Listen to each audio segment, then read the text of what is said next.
A ustedes, amigos, que se interesan por los videos de En Perspectiva, los invitamos a sumarse como socios 3.0.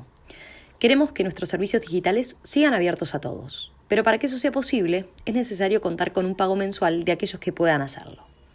Más información en enperspectiva.net/socios.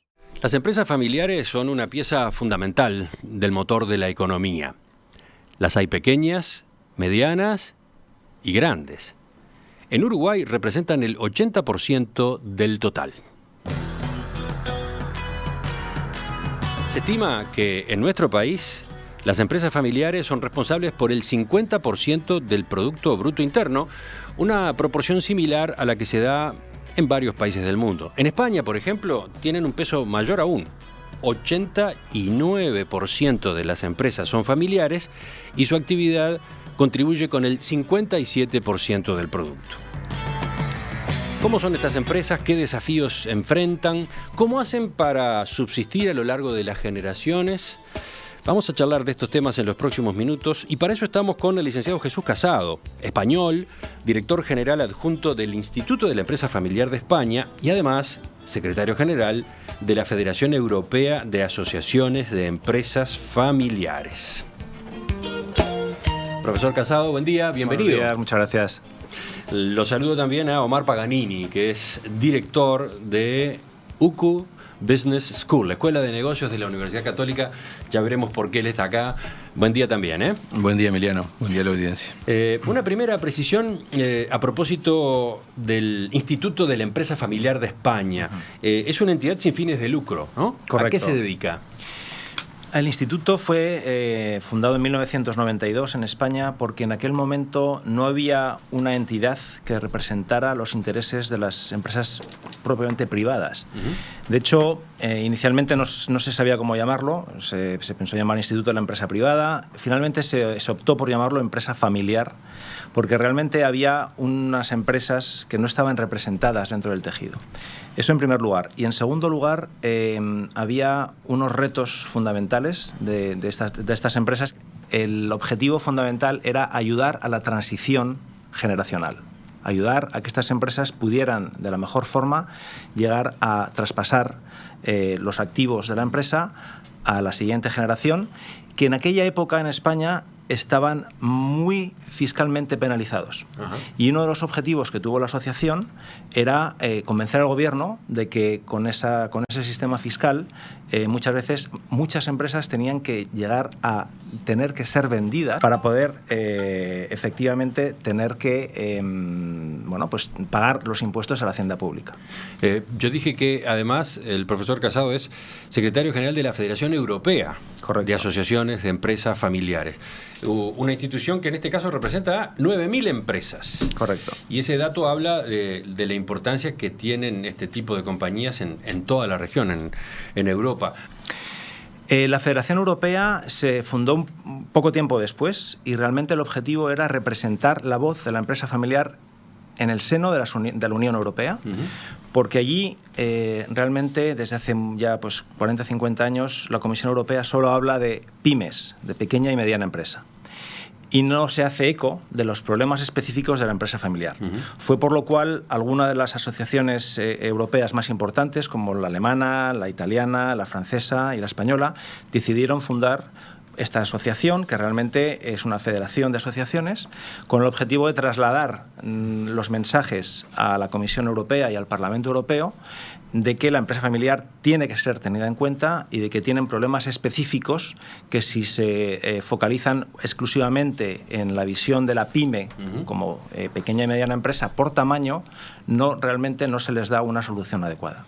El profesor Casado se encuentra en Montevideo porque es el invitado especial en el acto de lanzamiento de la UCU Business School, la Escuela de Negocios de la Universidad Católica del Uruguay. Mañana martes, a las 19 horas va a dictar una charla justamente en el edificio central de esa universidad. Y acá está en el estudio, dije, el ingeniero Omar Paganini, que es el director de esta nueva escuela. ¿Por qué se elige este tema justamente para la presentación en sociedad de esta iniciativa que ahora se pone en marcha? Bueno, justamente nuestra UCU Business School tiene un foco puesto en formar líderes en el mundo de los negocios, líderes más inclusivos, líderes diferentes, para un mundo cambiante como el que tenemos. Y una de las realidades que tenemos en Uruguay, en la realidad de los negocios uruguayos, es que existe un importante número de empresas familiares y donde lo familiar es un diferencial que vale la pena tratar con especificidad y a lo que queremos darle especial foco. Entonces nos parecía muy valioso el aporte de la trayectoria de Jesús en esto, que ha estado en todo el mundo vinculado con las empresas familiares y donde nosotros vamos a recoger esta problemática especialmente en varios de nuestros programas. Sí, de eso charlaremos después en todo caso, pero volviendo al profesor Casado, yo decía en la introducción que el peso de las empresas familiares en la economía uruguaya es muy importante, 80% del total de las firmas y 50% del PBI de nuestro país. En España el peso es mayor, también agregaba. ¿Cómo viene la tendencia? ¿Sube o baja la participación de las empresas familiares en el total? Hay un dato importante que le voy a dar de España que refleja muy bien la solidez de la empresa familiar. En Europa, desde el 2008, aunque vino después, en el 2009, la crisis financiera fue gravemente y repercutió gravemente en la economía y de hecho, concretamente en España, la realidad fue que tuvimos una tasa de empleo de hasta el 26%.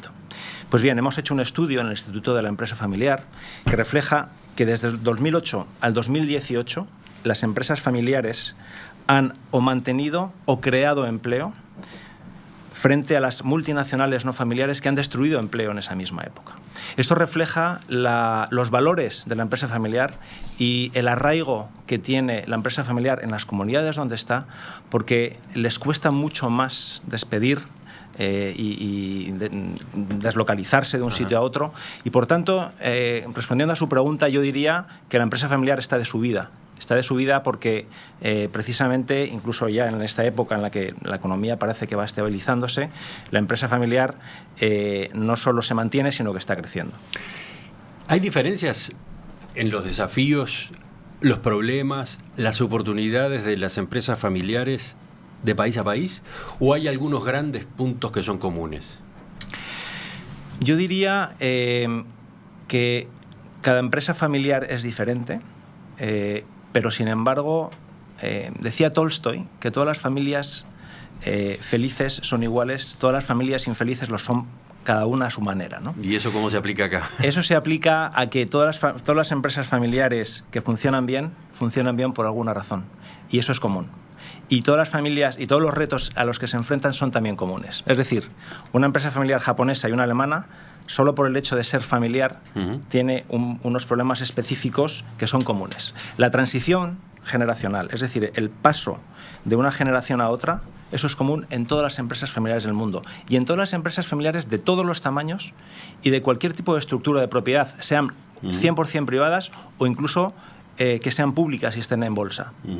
El momento en el que un padre tiene que transferir el valor de las acciones a la siguiente generación es un momento que tiene que ser preparado y no es solo una cuestión fiscal o una cuestión jurídica, es una cuestión emocional, es una cuestión de gobernanza, es una cuestión que plantea una serie de retos y esos son retos comunes, por ejemplo. Y ahí está. Veamos, las empresas familiares, además de la participación de varios integrantes de una misma familia en la administración, ¿qué otras características tienen? Además de lo obvio, digamos. Desde luego. Yo destacaría lo que más les diferencia de las no familiares es su visión a largo plazo. O sea, las empresas no familiares, normalmente cotizadas en bolsa o no, tienen que dar resultados trimestrales frente a los inversores que están detrás. Las empresas familiares no necesitan eso. Pueden comprometerse a una visión y a un propósito a 5, 10, 20, 30 años. Hay una asociación en Europa que se llama Los Enoquianos, que reúne a ¿Cómo todas... se llama, perdón? Los Enoquianos, l'Enoquia, en francés, que reúne a todas las empresas familiares que tienen más de 200 años a nivel mundial. Y ha estudiado cuáles son las características comunes. Todas estas empresas tienen unos valores que les ha permitido realmente perdurar en el tiempo de esa forma. Y eso lo que refleja es que han tenido una estructura de gobierno parecida, han tenido esa visión a largo plazo que les ha permitido sobrellevar guerras, sobrellevar crisis financieras, sobrellevar problemas que realmente otra empresa no familiar pues no lo hace de la misma forma.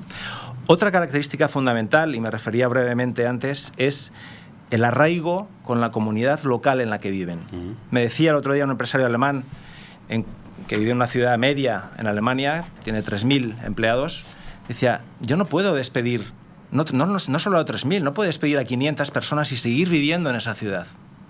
Las empresas familiares son empresas con una cara, hay algo detrás, no se deslocalizan tan fácilmente. Y otro valor importante que yo destacaría es ese compromiso social que tienen. Tienen una vinculación muy especial con los empleados, con los proveedores, en realidad con todos los stakeholders que conforman la estructura empresarial y que está muy ligada a los valores de la familia. Son empresas con valores, no simplemente una cultura general que muchas veces ha sido prefabricada, sino son valores que destilan de los valores de la familia y que impregnan generación tras generación la idea de que queremos perpetuarnos y continuar en el tiempo. Y esa vocación de continuidad es lo que define y distingue a las empresas familiares. Seguramente por prejuicio tendemos a identificar empresas familiares con empresas pequeñas. Correcto. Pero no necesariamente son pequeñas. Hay medianas y hay muy grandes también, ¿no?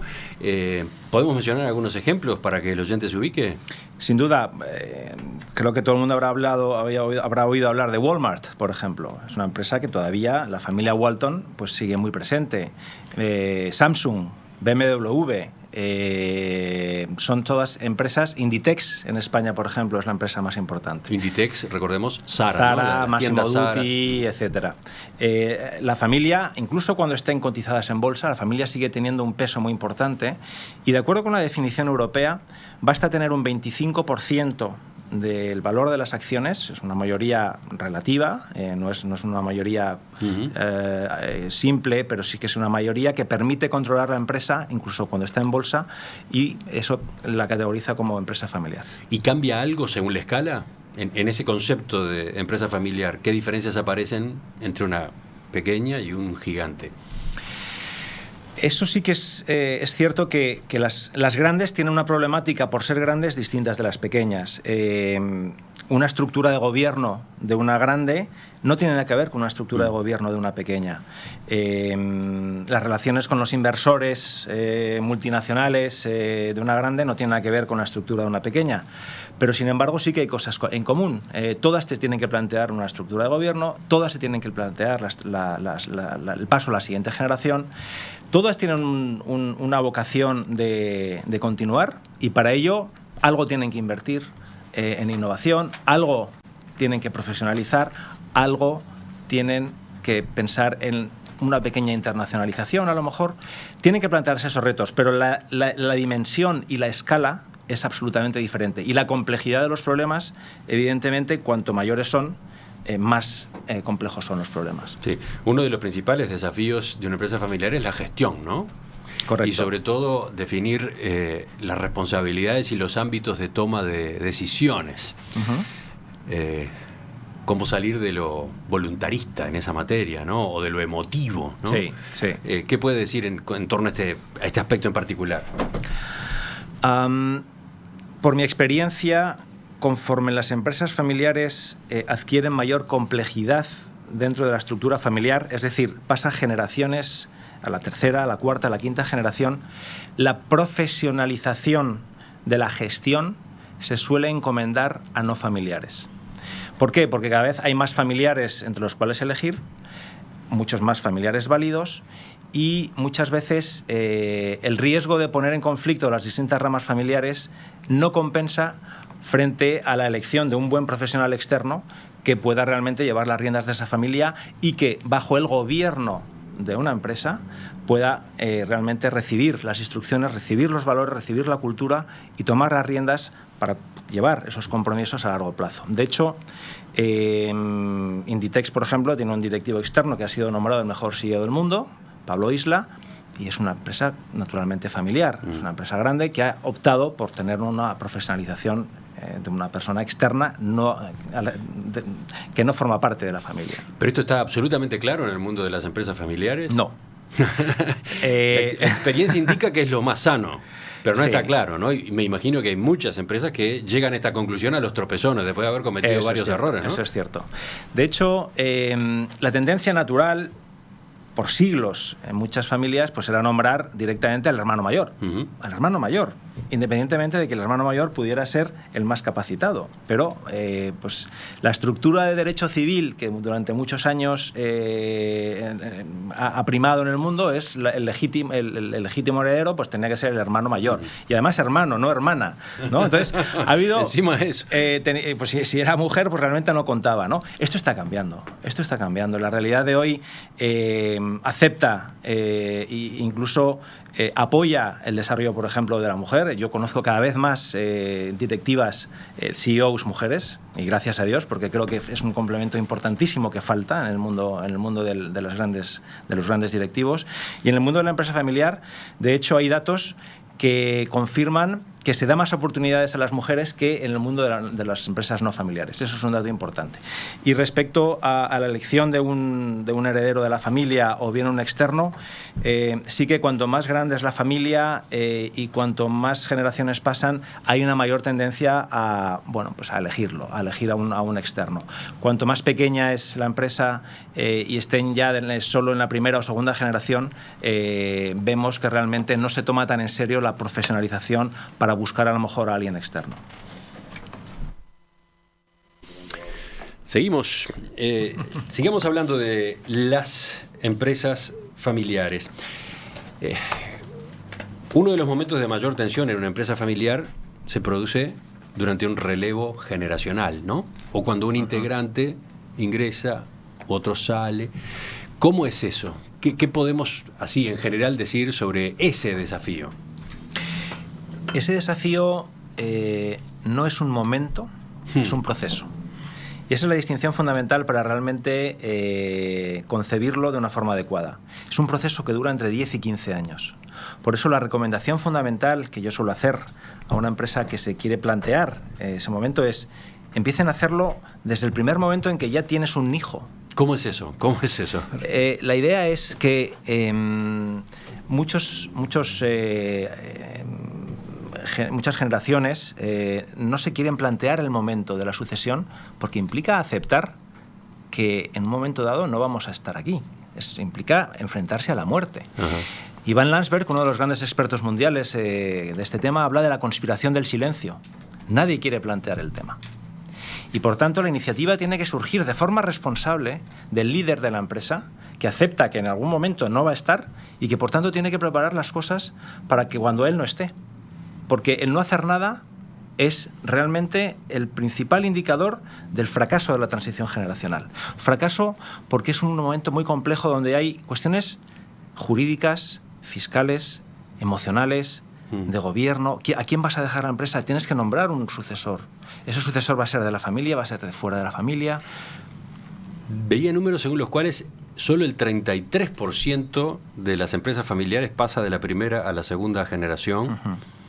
Que algo más del 15% pasa de la segunda a la tercera y que solo el 5% pasa a ser administrada por la cuarta generación. ¿Son correctos esos números? Son correctos. ¿Y de dónde? ¿Del mundo? ¿De dónde? ¿Es la experiencia en general? Es la experiencia en general, es una media que hizo el profesor John Ward hace muchísimos años.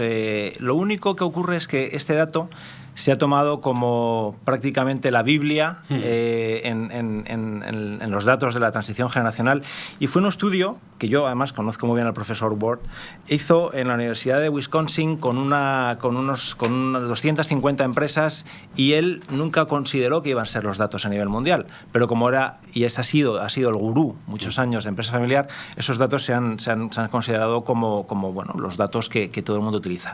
Sin embargo, este mismo profesor, años después, desmintió que eso fuera realmente la justificación para decir que las empresas familiares duran menos, porque hizo luego una comparación con las empresas que, desde que se fundó el Standard & Poor's, seguían existiendo, y los datos de las empresas que seguían existiendo 45 años después eran, por tanto, menores que las empresas familiares y esos datos que dio con respecto a esa muestra que hizo hace tiempo. Más mensajes de oyentes. Por ejemplo, el de Sergio. Algunas empresas familiares como Pescanova han fracasado por estafas de sus miembros. O sea, ojo, no todo lo que brilla es oro, agrega. El oyente da a entender como que estaba viendo una especie de idealización acá de las empresas familiares. Bien, no, totalmente de acuerdo con el comentario de este oyente. Siempre hay casos en los que las cosas se hacen mal. Yo estábamos un poquito hablando de lo que yo considero que son las mejores prácticas y lo que se debería hacer para que las cosas salgan bien. Pero qué duda cabe que muchas empresas familiares mueren o no se logran traspasar porque en ese proceso muchas cosas se hacen mal. Líos entre familias. Y es curioso, hay más empresas familiares que mueren por temas emocionales y familiares que por temas ligados al negocio. Que duda cabe que muchas mueren pues porque se quedan sin negocio, no se han planteado bien las decisiones estratégicas a futuro, no han innovado lo suficiente, pero hay más casos de fallecimiento de empresas familiares por no gestionar la parte emocional y la parte familiar que por quedarse fuera del negocio. Después aparece esta otra pregunta interesante que aporta Miguel. ¿Cuántas familias admite el concepto de empresa familiar? Sí, porque no necesariamente una empresa familiar tiene que ver con una familia. Puede haber un par de familias o 3 familias involucradas, ¿no? Sin problema, sin duda. Siempre y cuando... Y ahí la cosa se vuelve un poco más compleja, supongo. Sí, sin duda, sin duda. Lo que realmente no consideramos empresa familiar es, por ejemplo, un despacho de abogados donde hay 4 o 5 personas que forman un partnership. Pero, sin embargo, cuando sí que hay 1, 2, 3, incluso 4 familias que generan la idea de un negocio y empiezan a colaborar juntas y hay un reparto familiar y luego posteriormente pasan las siguientes generaciones, sí que se puede considerar familiar. Aumenta la complejidad y yo he visto casos que existen y cuando pasan a las siguientes generaciones muchas veces hay compras entre ellos. Hay muchas familias que salen y que venden su parte al resto de las familias que se quieren quedar. Ingeniero Paganini, aterricemos acá en nuestro país. Tengo oyentes acá que aportan nombres de empresas uruguayas de tipo familiar. Manejamos ejemplos del exterior. Acá en nuestro país, ¿cuáles citaríamos? Bueno, en nuestro país hemos tenido mucha experiencia con empresas familiares hace varias generaciones. La fundación de los supermercados Disco, por ejemplo, los canales de televisión, lo han sido los medios de comunicación. Tenemos también casos de empresas del mundo agrícola y frigoríficos. Lo que ha venido sucediendo también es que esas cosas han ido cambiando de propiedad recientemente. Después tenemos al grupo Tegui, por ejemplo, que es un grupo familiar muy importante. En fin, podemos mencionar muchos. Sí, hay otros ejemplos. Carrao y compañía, sucesores de Carlos Schneck, Rogelio Martinelli, Cativelli, en fin. Y también hemos tenido ejemplos de empresas familiares que han desaparecido o que se han vendido a otros grupos, ¿no? Bueno, yo mismo mencioné algunas. Pero en el fondo lo que hay que pensar en Uruguay es que cuando uno habla de empresas privadas, muchas veces son empresas fundadas por personas que después se transforman en empresas familiares, porque no tenemos tanto desarrollo de la empresa que en el mundo desarrollado se llama empresa pública, que es la que cotiza en bolsa, no es la empresa estatal, digamos. Entonces en Uruguay estamos acostumbrados a tener o empresas públicas, o multinacionales, o empresas familiares, salvo algunas que son partnerships y firmas como de abogados. Entonces muchas de las que conocemos por ahí son empresas familiares. Cuando crecen y se desarrollan en un mercado pequeño como el nuestro, a veces se venden a empresas multinacionales.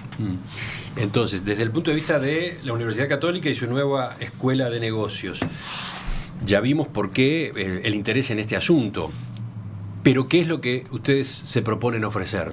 ¿Qué tipo de actividades, qué tipo de formación? Bueno, nosotros en realidad estamos proponiéndonos una escuela de negocios que pretende formar directivos y líderes empresariales Y en particular, dentro del panorama general, vamos a tener productos para diversos tipos de directivos, pero uno de los temas que vale la pena tratar en Uruguay entendemos que es justamente el tema de la empresa familiar con todas sus problemáticas específicas, que son algunas de las que mencionó Jesús y otras como justamente cuáles son sus valores, cómo hacer un gobierno de largo plazo de las empresas, y creemos que es un aporte específico en Uruguay porque, como tú lo dijiste, las empresas familiares aquí son importantes. Pero entonces, por ejemplo, ¿qué tipo de opciones? Nuestro programa de desarrollo ofrecer directivo, por ejemplo, el PDG, está dirigido justamente a directivos empresariales, y ahí hay módulos de empresas familiares específicos porque la mayoría de los clientes vienen de ese lado. Estamos hablando de formaciones de qué duración, con qué características. 100 horas, una vez por semana durante 4 o 5 meses, algún viaje al exterior, ese tipo de cosas. Generalmente orientadas a directivos empresariales que son los empresarios. También tenemos en nuestros programas... ¿Con qué requisitos previos de formación o titulación? En el PDG concretamente, que es el que estamos hablando ahora, no hay requisitos previos, hay sí una revisión de antecedentes y de condiciones, porque algunas de las cosas son necesarias para poder aprovechar bien del curso, pero en principio justamente partimos de la base de que muchos empresarios exitosos no tienen la formación universitaria, y esto es una forma de complementarlo también. Además, sirven a veces como refresco, porque como se basan en el método del caso, como se basan en experiencias concretas, permiten la reflexión y la discusión en un grupo de pares, que son los que están en la clase, y eso también es mucho más enriquecedor que solamente escuchar al profesor. Entonces, hay gente que lo ha hecho varias veces, por ejemplo. Este año, además, vamos a agregar formación de ese mismo tipo, pero de más alto nivel, con más participación del exterior, con el apoyo de la gente de SADE, de Barcelona, que es una empresa de negocios, una escuela de negocios de primer nivel en Europa. Tenemos ya el apoyo de la Universidad de San Andrés de Buenos Aires y de la Universidad Católica Argentina hace años, pero esto es el relanzamiento. Queremos justamente fortalecer el apoyo internacional. Relanzamiento, ¿lo llaman así ustedes? A ver. Bueno, en realidad es el lanzamiento porque une dos tradiciones diferentes, la de maestrías y posgrados universitarios de la Facultad de Ciencias Empresariales con la del ICEDE de ACDE, que es de formación ejecutiva, y las dos tradiciones se juntan en un lanzamiento nuevo que es la UCU Business School, que comienza a funcionar a partir de mañana. Para cerrar, profesor Casado, ¿podemos resumir en un esqueleto de 4 o 5 puntos las claves del éxito de una empresa familiar? Sí, yo diría... De modo que el oyente, si escucha estos segundos de la entrevista, ya queda pronto, no tiene que ir a ninguna escuela. Hombre, yo creo que a la escuela siempre hay que ir, ¿no? Y sobre todo a la UCU Business School, que se inaugura mañana. Pero en cualquier caso, yo diría que... La idea es esa, una aproximación. Sí. Desde el punto... Hay dos claves. Voy a dar una serie de claves familiares / emocionales y unas claves de negocio. Las claves, sobre todo emocionales, que ya he dicho que es la causa fundamental por la cual muchas de ellas mueren, es, primero, la clave es preparar con tiempo la transición generacional, lo que ha quedado claro en mi mensaje. La segunda es estructurar bien el gobierno de la compañía, y para estructurarlo bien hay que diferenciar el gobierno familiar del gobierno de la empresa. Y por último, gestionar bien la educación de los siguientes miembros de la generación y no obsesionarse con querer colocar a todos los miembros de la familia para trabajar en la empresa, sino que realmente nos preparemos, si no hay hueco para todos, a ser accionistas responsables. Y ese es un punto importante, ¿no? Porque la tendencia a que los miembros de la familia sean empleados de distintas jerarquías aparece, ¿no? Se da todo el tiempo. Se da todo el tiempo y, por tanto, yo insisto mucho en que hay hueco para todos, no todo el mundo tiene que ser el CEO, es imposible, y por tanto hay que preparar a todos para ser accionistas que conozcan la compañía suficientemente para poder ser un accionista responsable a futuro, y también para participar en la estructura de gobierno de la compañía. Y ya he dicho además que hay una estructura de gobierno familiar y una estructura de gobierno de la compañía. Y por último, las claves empresariales. Sobre todo para las más pequeñas, que son muchas, yo diría que hay 4 elementos fundamentales para que realmente la empresa pueda perpetuarse en el tiempo. Uno, tener esa visión a largo plazo. Y no contagiarse con esa visión cortoplacista de las grandes multinacionales. Las empresas familiares pensamos en generaciones, no en trimestres. En segundo lugar, innovación. Hay que innovar. No puedes mantenerte en el negocio sin innovación. En tercer lugar, globalización. Hay que pensar en grande. No podemos quedarnos en nuestro pueblo, por decirlo así. Y por último, realmente pensar en grande, ser ambiciosos, tener objetivos de cada uno en su tamaño y con las posibilidades de la región y del sector en el que viven, ser ambiciosos. Profesor Jesús Casado, gracias por acompañarnos. Gracias también al ingeniero Omar Paganini, director de la UCU Business School. Suerte entonces en el arranque. Mañana, ¿no? ¿A qué hora? Porque había la pregunta de más de un oyente a propósito de detalles de este acto, que es abierto, ¿no? Es un acto abierto a las 19 horas en la Universidad Católica. Va a haber el lanzamiento de la UCU Business School y también una entrevista que le va a realizar Facundo Ponce de León a Jesús Casado.